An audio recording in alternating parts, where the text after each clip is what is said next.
You started drinking at a young age. What, were you like 15, 16 years old? Yes.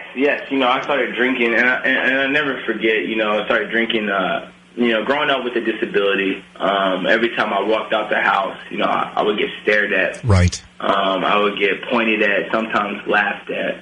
And as a kid, I never really understood it. So every time I walked the house, my mind would just go, like, why are they looking at me? Why do I have to go through this? And just dealing with some more things as I grew up older, when I go home, I would still think about this. My mind was going a mile a minute, not only dealing with my disabilities, but just life as a teenager, sure. Life as a kid. And I never forget when I had my first drink, it was like all those thoughts and things that worried me so much went away. Just it calmed you down. It calmed me down. I had my first, yeah. Right? I was able to breathe for the first time, and I was 15, 16 years old. And after I felt that feeling, of course, you try to chase it, and it's a roller coaster ride that doesn't stop, and you keep going over and over and over again. Yeah, I remember Joakim telling me that you were in a meet in New Zealand, and you basically showed up the next morning. You were out all night. You showed up at 6 a.m, wearing the same clothes you were wearing the night before.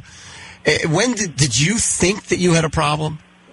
At that point, no. Yeah. I there were signs showing, that's the problem with the disease and the person and the alcoholism of me is that you're in denial.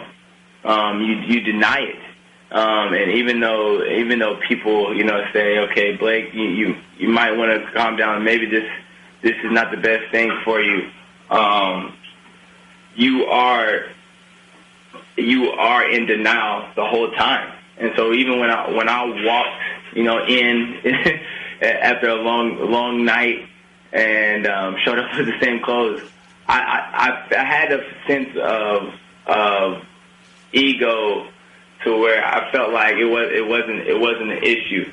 That was my alcoholism. Here I was at World Championships, trying to compete for my country, and instead of focusing and wanted to win and wake up the next day fresh, my main focus was go out there to drink. Holy smokes! Yeah.